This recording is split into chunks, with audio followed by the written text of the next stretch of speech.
Cerita pada kali ini ditulis oleh Zahra Changacha dengan judul Pesugihan Gaun Pengantin.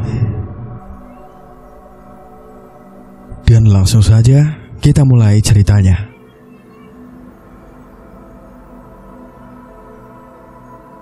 Hujan turun begitu deras membuat karyawan PT Garansindo Garment yang baru saja keluar dari pabrik berlarian mencari tempat berteduh. Seorang gadis cantik nampak nekat menerobos derasnya hujan dan segera naik ke atas angkot yang sengaja menunggu di depan pintu gerbang pabrik. Angkot pun melaju setelah dipenuhi penumpang. "Depan kiri ya Pak," seru Kartini, kemudian memberikan uang 5 ribuan untuk ongkosnya. Gadis itu berlari menuju ruang UGD. Ia langsung mengusap wajah lelaki tua yang terbujur kaku di depannya. "Maafkan Tini Pak, aku gak bisa jadi anak yang baik buat Bapak," ucap wanita itu kemudian terisak. "Mohon maaf, apa Anda walinya?" tanya seorang wanita menghampirinya. "Benar, saya putrinya," jawab Kartini. "Silahkan, Anda menuju ruang administrasi untuk mengurus biaya pengobatan sekaligus pemulangan jenazah," ucap seorang perawat. Kartini kemudian mengikuti wanita itu ke loket administrasi. Seorang kasir langsung memberikan struk tagihan selama pasien kepada wanita itu. Tini tampak bingung. Gadis itu beberapa kali menghubungi calon suaminya, namun pria itu sama sekali tak mengangkat ponselnya. Tentu saja, hal itu membuat Tini semakin tertekan. "Ya Allah, kenapa kau berikan cobaan begitu berat di saat hari pernikahanku sudah dekat?" Gadis itu kemudian menuju ke mesin anjungan tunai mandiri untuk menarik tabungannya untuk membayar biaya pengobatan ayahnya. "Maafkan aku Mas, terpaksa memakai uang untuk biaya pernikahan kita untuk biaya pemakaman ayahku," ucapnya dengan gusar. Siang itu, jenazah ayah Tini dimakamkan di pemakaman umum setempat. Sampai malam menjelang, Herman, calon suami Tini, tidak kelihatan batang hidungnya di rumah duka. Tini yang sibuk mengurusi pemakaman ayahnya tak sempat menghubungi pria itu. "Ya ampun, kasihan banget kamu Dok, ngurusin semua ini sendirian. Memangnya di mana Masmu? Kenapa dia belum kelihatan?" tanya seorang wanita paruh baya sambil membantu wanita itu mempersiapkan makanan kecil untuk acara tahlilan.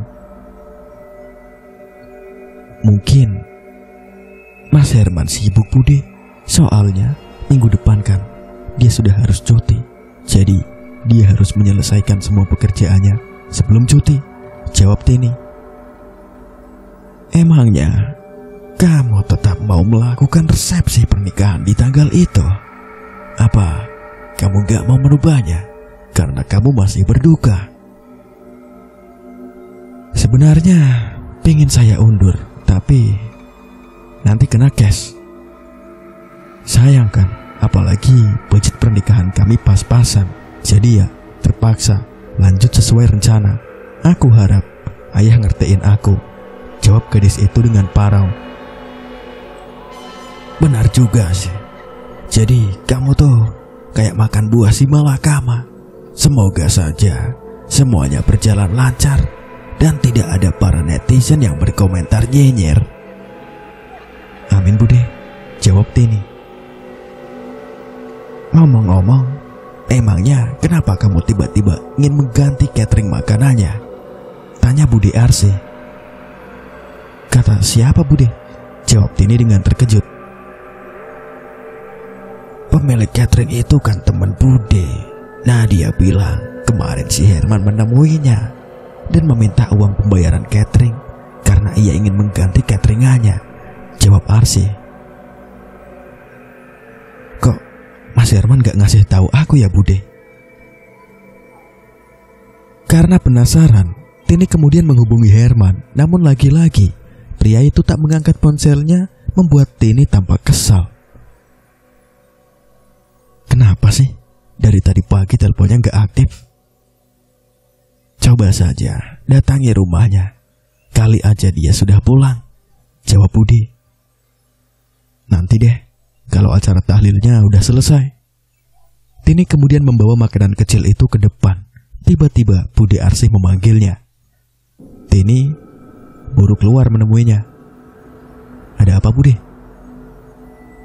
Ada tamu yang mau ketemu, jawab Bude kemudian mempersilahkan seseorang menemui Tini. Gadis itu terkejut saat melihat seorang pemilik gedung tempat resepsi pernikahannya akan dilangsungkan menemuinya. Ada keperluan apa, Pak? Sampai Anda jauh-jauh datang ke sini? Tanya Tini. Saya hanya ingin memastikan, apa benar Anda berniat mengganti gedung untuk acara pernikahan Anda? Tanya pria itu begitu kaku. Tini langsung menggelengkan kepalanya. Sama sekali tidak, Pak. Lagian, saya sudah cocok dengan tempat dan harganya. Memangnya kenapa? Tanya Tini begitu penasaran. Calon suami Anda yang mengatakan jika kalian akan mengubah gedung dengan alasan harganya terlalu mahal. Katanya, dia menemukan gedung lain dengan harga lebih murah dengan fasilitas lebih baik. Apa? Itu tidak mungkin, ucap Tini begitu terkejut mendengar jawaban pria itu. Apa dia meminta pengambilan uang sewa gedung? Tanyanya dengan wajah cemas. Iya, tapi aku belum memberikannya karena aku menunggu jawaban dari Anda. Oh, syukurlah, ucap Tini dengan lega. Gadis itu tak habis pikir kenapa Herman melakukan itu. Saat ia kembali tak bisa menghubunginya, gadis itu kemudian menghubungi beberapa orang yang dipercaya menangani pernikahannya. Seketika, tubuhnya lemas saat mengetahui beberapa orang mengambilkan uang kepada Herman. Sebenarnya, apa yang terjadi? Kenapa kamu melakukan semua ini? Tanpa pikir panjang, Tini segera menyalakan sepeda motornya menuju kampung sebelah. Gadis itu hendak menemui Herman di rumahnya dan menanyakan tentang semua pembatalan tersebut. Setibanya di kediaman Herman, wanita itu terkejut saat tahu pintu rumahnya digembok. Salah seorang tetangganya mengatakan jika Herman dan keluarga sedang pergi keluar kota. Katanya baru balik bulan depan, Mbak. Bulan depan? Ucap Tini tidak percaya. Memangnya ada urusan apa, yuk? Tanya Tini. Kurang tahu. Katanya sih mau nikah. Cuma aku juga gak tahu pasti siapa yang mau nikah. Kalau mbaknya pengen lebih jelas, tanya aja sama Yudarmi. Kebetulan dia yang diamanahkan untuk menjaga rumahnya. Baik, terima kasih atas informasinya, yuk, jawab Tini. Gadis itu kemudian menuju ke kediaman Yudarmi bersama wanita itu. Saat melihat Tini, Yudarmi langsung memberikan sebuah surat kepada wanita itu. Sebaiknya kamu segera melupakan Herman. Dia sudah menikahi wanita di lain kota dan dia meninggalkan surat ini untuk kamu, ucap Yudarmi tanpa basa-basi. Tini segera membuka surat itu. Rasanya seperti disambar petir saat membaca isi surat itu. Tini tidak menyangka jika Herman memakai uangnya untuk menikah dengan seorang wanita di Jakarta. Dengan derai air mata, Tini kembali pulang ke rumahnya. Arsih yang melihatnya seolah tahu apa yang terjadi pada Tini. Sudahlah, orang kayak dia mending gak usah ditangisin. Lagian, mendingan begini daripada kalian harus berpisah setelah menikah. Itu lebih menyakitkan, tutur Arsih. Mending sekarang kamu juga gak usah kerja di pabrik lagi. Udah capek gak ada duitnya. Mending bantu Budi bikin baju pengantin. Kamu tuh pinter jahit. Aku yakin bisa membuat desain baju pengantin yang bagus. Nanti hasil karyamu Budi rekomendasikan sama langganan Budi, Ibu Arsih. Alih-alih menghiburnya, Arsih memberikan segepok uang kepada Tini untuk melunasi hutang-hutang ayahnya. Terima kasih banyak Bude atas bantuannya. Tapi maaf, aku gak bisa menerima ini karena Bude udah banyak bantu aku. Tolak Tini. Tini kemudian menerima tawaran Arsy untuk bekerja di butiknya. Selama bekerja dengan Arsy, Tini selalu curiga dengan sebuah kamar kosong yang ada di rumah Arsy. Wanita itu bahkan melarangnya untuk masuk ke kamar itu, apalagi mendekatinya. Suatu malam, gadis itu begitu penasaran saat mendengar suara berisik di kamar tersebut. Karena tak bisa tidur, ia keluar untuk melihat apa yang terjadi di kamar itu. Tini begitu terkejut saat merasakan seseorang menyentuh bahunya. Jangan pernah mendekati sesuatu yang tak boleh kamu lihat, karena kamu bisa celaka, ucap Arsy yang terlihat begitu berbeda malam itu. Wanita itu terlihat lebih cantik anggun malam itu. Aroma wangi melati merebak saat wanita itu memasuki ruangan itu. Malam itu Tini hampir tak bisa memejamkan matanya. Semalaman ia harus menahan rasa takut yang tiba-tiba menderanya saat ia mulai merasakan ada sesuatu yang aneh di kamar itu. Mulai dari wangi melati yang membuatnya merinding, ditambah bunyi derit ranjang di kamar kosong membuat suasana semakin mencekam. Pagi harinya, Tini melihat Arsy terlihat muram. Wanita cantik itu terlihat gusar sembari menatap lekat gaun pengantin miliknya. Kenapa, Bude? Tanya gadis itu penasaran. Sepertinya kita mengalami nasib yang sama, Tin. Maksudnya? Tanya Tini terlihat penasaran. Mas Pram juga tiba-tiba menghilang tanpa kabar. Padahal baru minggu kemarin dia datang memberikan uang untuk biaya pernikahan kami, jawab Arsy. Memangnya Om Pram juga punya wanita idaman lain? Bukan. Kabar terakhir yang aku terima, dia bangkrut dan menghilang entah kemana, jawab Arsy. Bude yang sabar ya. Mungkin ada yang lebih baik dari Om Pram yang akan menjadi jodoh Bude, hibur Tini. Sepertinya tidak ada pria lain sebaik Pram. Andai saja aku tidak mendekatinya, mungkin semua tak akan berakhir seperti ini, jawab Arsy terlihat begitu sedih. Sore harinya, seorang pengusaha muda datang menemui Arsy. Lelaki itu terlihat seumuran dengan Tini dan sangat tampan. Melihat kedekatan Arsy dan pria itu membuat Tini curiga. Katanya lagi sedih, tapi kok udah mesra-mesraan aja sama cowok lain. Mana ganteng banget lagi cowoknya. Salut sama Bude, meskipun ia sudah tua, tapi banyak banget penggemarnya. Gak tanggung-tanggung. Semua cowok yang mendekatinya, semuanya bukan orang sembarangan. Andai saja aku bisa seperti dia, ucap Tini sembari menatap koleksi gaun pengantin milik Arsy. Wanita itu kemudian menghitung satu persatu gaun pengantin itu. Ada 9 gaun pengantin, berarti Bude sudah 9 kali gagal menikah. Alhamdulillah, aku baru sekali dan mudah-mudahan ini yang terakhir, ucap Tini kemudian menutup lemari itu. Tidak lama, 2 orang pria bertubuh kekar datang mencari Tini. Maaf, apa benar ini Mbak Kartini? Tanya salah seorang dari mereka. Iya, memangnya ada apa ya Pak? Tanya Tini. Perkenalkan, saya pengurus koperasi simpan pinjam Harapan Baru. Kebetulan Mas Herman calon suami Mbak meminjam uang sejumlah 70 juta rupiah. Katanya untuk biaya pernikahan. Dia bilang uangnya ada sama Anda dan meminta saya untuk menagih hutangnya kepada Anda. Jawab pria itu seketika membuat Tini tercengang. Kok bisa ya? Saya yang bayarin. Lagi pula, kami sudah tidak ada hubungan apa-apa, jadi aku tak bisa membayar hutang-hutangnya, jawab Tini.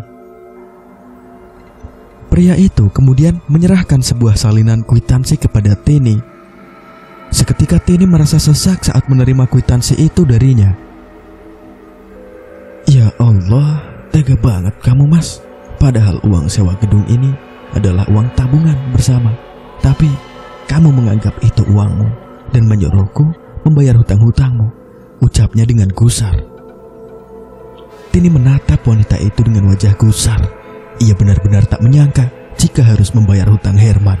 Herman yang sudah tidak bisa dihubungi pasca batal menikah terpaksa membuat Tini mendatangi kediaman Herman di desa sebelah untuk memastikan apakah mereka sudah kembali dari Jakarta atau belum. Meskipun ia tahu mereka belum kembali, setidaknya Tini bisa memberitahu keluarga Herman tentang hutangnya. Seperti sebelumnya, hanya bibi Herman yang bisa ditemui oleh Tini. Saat ia memberitahu tentang hutang Herman, wanita itu memang membenarkan jika keponakannya sengaja meminjam uang di koperasi. Karena saat itu, ia tak bisa mengambil uang pada pemilik gedung karena harus mendapatkan persetujuan dari Tini. Dia bilang uangnya yang dipakai untuk membayar gedung adalah uangnya. Jadi, dia hanya meminta setengahnya saja. Untuk melunasi hutang sisanya, ia ikhlaskan buat kamu. Seketika Tini tertawa mendengar ucapan itu. Wanita itu kemudian menyerahkan kwitansi pembayaran gedung kepada bibi Herman. Sebenarnya, uang sewa gedung itu ada sekitar 70 jutaan. Tapi karena dipotong denda pembatalan, saya hanya menerima 60 juta rupiah. Dan uang ini adalah uang tabungan kami berdua. Jadi, uang milik Mas Herman hanya 30 juta saja. Jadi terus terang, saya keberatan jika harus melunasi sisanya. Apalagi, Mas Herman sudah mengambil uang catering makanan. Jadi, kedatangan saya berharap bibi bisa menyampaikan hal ini kepada Herman, tutur Tini. Namun, bibi Herman menolak wanita itu memberitahukan kepada Tini jika ia sudah tidak berhubungan lagi dengan Herman dan keluarganya. Tini terpaksa kembali tanpa membawa hasil. Setibanya di rumah, ia langsung menuju ke rumah Arsy untuk mengantar hasil jahitannya. Melihat Tini yang terlihat murung, membuat Arsy bertanya apa yang terjadi padanya. Tini kemudian menceritakan tentang hutang Herman yang berjumlah 70 juta rupiah. Ia mengatakan jika dirinya hanya memiliki uang 60 juta dan itu pun akan dipakainya untuk modal usaha. Sudah, jangan sedih. Nanti biar Bude yang bayarin, jawab Arsy dengan entengnya. Meskipun tak enak ke hati karena selalu merepotkan Arsy, tetap saja ia merasa lega karena sudah mendapatkan uang untuk membayar kekurangan hutang Herman. Malam itu, Tini sengaja menolak menginap di kediaman Arsy. Sebelum pulang ke rumah, gadis itu terkejut saat melihat seorang wanita melempari rumah Arsy dan melabrak wanita itu. Dasar wanita iblis, pelakor, perusak rumah tangga orang. Kembalikan suamiku, kembalikan harta bendanya juga, seru wanita itu sambil terus melempari kediaman Arsy dengan batu. Namun anehnya, Arsy tetap diam dan acuh dengan wanita itu. Ia malah menyuruh satpam rumahnya untuk mengusir wanita itu. Aneh, biasanya Budi paling berempati dengan orang lain. Kenapa sekarang ia berubah? Ia cenderung lebih cuek saat menghadapi wanita itu. Namun karena tak mau ikut campur dengan urusan Arsy, Tini memilih untuk pergi meninggalkan tempat itu.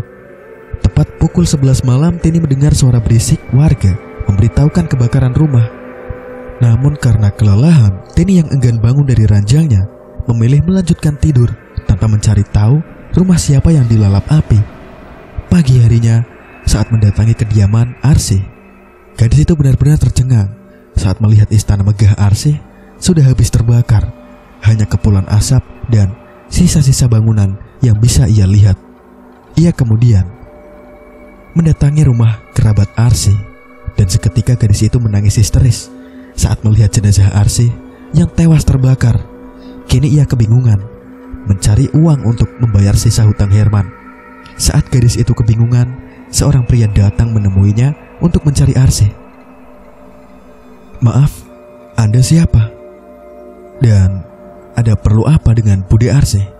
Tanya Tini. Saya Jaka Kelana. Kebetulan saya datang ke sini untuk mengambil benda pusaka yang dipinjam oleh Arsy. Karena perjanjian kami sudah berakhir, maka aku harus mengambil pusaka itu lagi, jawab pria itu. pusaka apa, Mas? Mungkin saya bisa membantu mencarikannya. Sebuah baju pengantin, jawab pria itu, membuat Tini tercengang. Tapi semua barang-barang milik Bude habis terbakar. Tak satu pun yang tersisa, jawab Tini. Namun seolah tak percaya dengan Tini, pria itu kemudian mendatangi kediaman Tini yang sudah habis terbakar.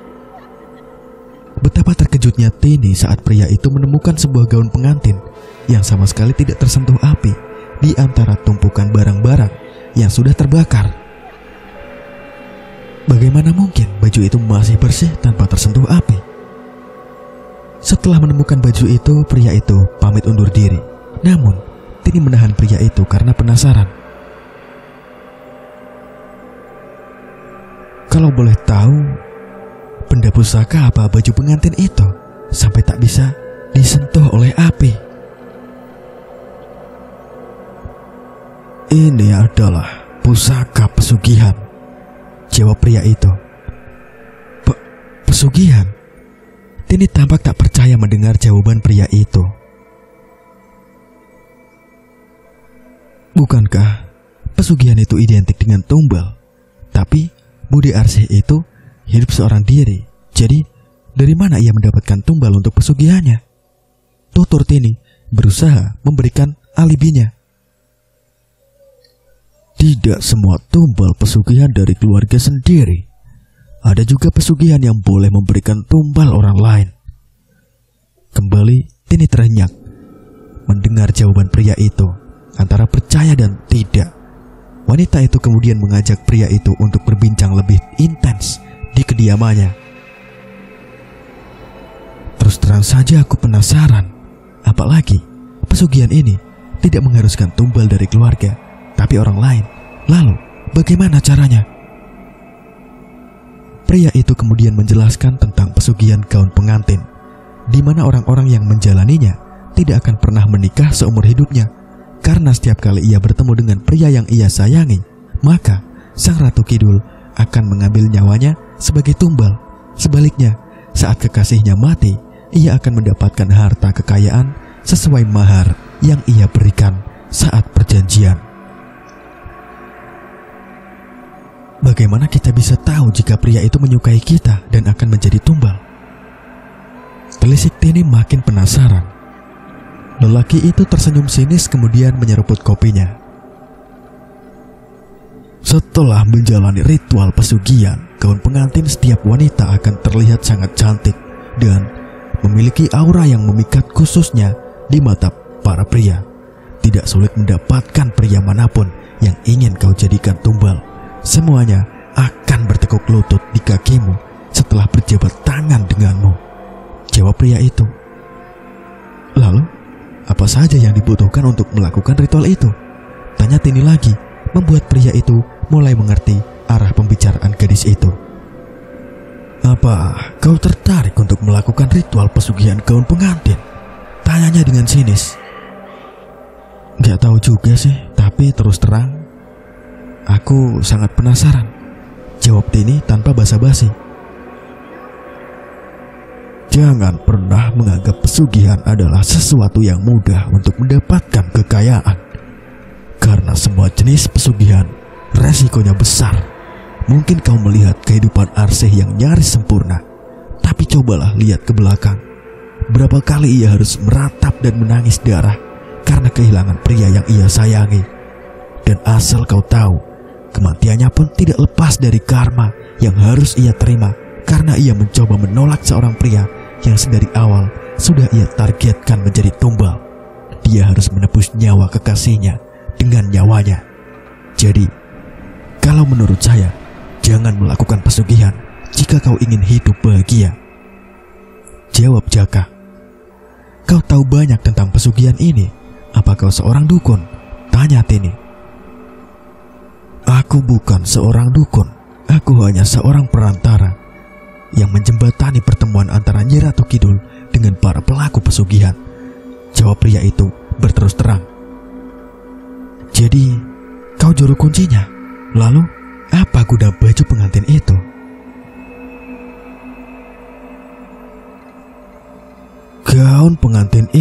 menjadi waktu untuk mengukur berapa lama hubungan antara pelaku pesugihan dengan tumbal. Hubungan mereka pasti berakhir saat gaun pengantin yang dibuat oleh pelaku pesugihan selesai dijahit. Sang tumbal yang biasanya mengalami kebangkrutan karena harta bendanya sudah diberikan kepada pelaku pesugihan akan menghilang dan kemudian mati. Jawab Jaka Kelana. Bagaimana jika si pelaku pesugihan memutuskan hubungan mereka sebelum gaun itu jadi? Apa yang akan terjadi padanya? Tanya Tini. Pelaku pesugihan akan menjadi tumbal berikutnya, jawab pria itu dengan santai. Mengerikan sekali. Untuk itu jangan pernah mencoba untuk melakukan ritual pesugihan. Lebih baik mensyukuri apa yang ada agar kau bisa hidup bahagia daripada hidup bergelimang harta tapi tak pernah bahagia, ucap Kelana kemudian berpamitan. Setelah kepergian Jaka, Tini kembali ke kediaman kerabat Arsih untuk membantu memandikan jenazah wanita yang selalu membantunya itu. Setibanya di rumah duka, ia begitu terkejut saat mengetahui tak ada seorang pun yang mau memandikannya. Jasad Arsih yang mengeluarkan bau yang sangat busuk membuat semua orang tak berani mendekatinya. Namun Tini nekat memandikan jenazah itu meskipun ia harus memakai masker berlapis seperti wafer tenggo. Saat memandikan jenazahnya, gadis itu menemukan bunga kantil yang masih digenggam oleh Arsih. Ia mengambil dan memasukkannya ke dalam saku bajunya. Selesai memandikan jenazah Arsih, wanita itu terkejut saat melihat sosok wanita cantik berdiri di hadapannya dengan memakai baju bak putri keraton. Seketika, aroma busuk yang menyeruak dari tubuh Arsih berubah menjadi wangi aroma melati setelah kedatangan wanita itu. Matur nuwun Cak Ayu, sudah mau membersihkan Arsih, ucap wanita itu kemudian menghilang. Tidak lama beberapa orang menepuk-nepuk pipi gadis itu berusaha membangunkannya. Perlahan Tini membuka matanya dan ia begitu terkejut saat mendapati banyak orang yang mengerubunginya.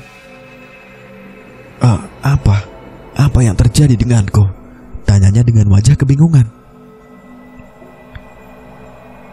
Kamu tadi pingsan habis mandiin jenazah Arsih. Kamu pasti nggak tahan baunya ya, ucap salah seorang wanita paruh baya, kemudian memberikan segelas teh manis kepadanya. Terima kasih yuk, ucap Tini kemudian meminum air pemberiannya. Karena hari sudah sore dan mayat Arsih juga sudah dimakamkan, Tini memutuskan kembali ke rumahnya. Setibanya di rumah karena terlalu lelah, Tini memutuskan untuk langsung tidur.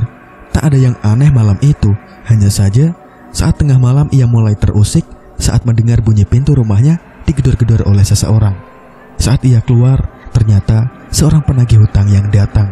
Pria itu menagih hutang Herman dan mengancam akan menyita rumah Tini jika ia tidak melunasi sisa hutang Herman.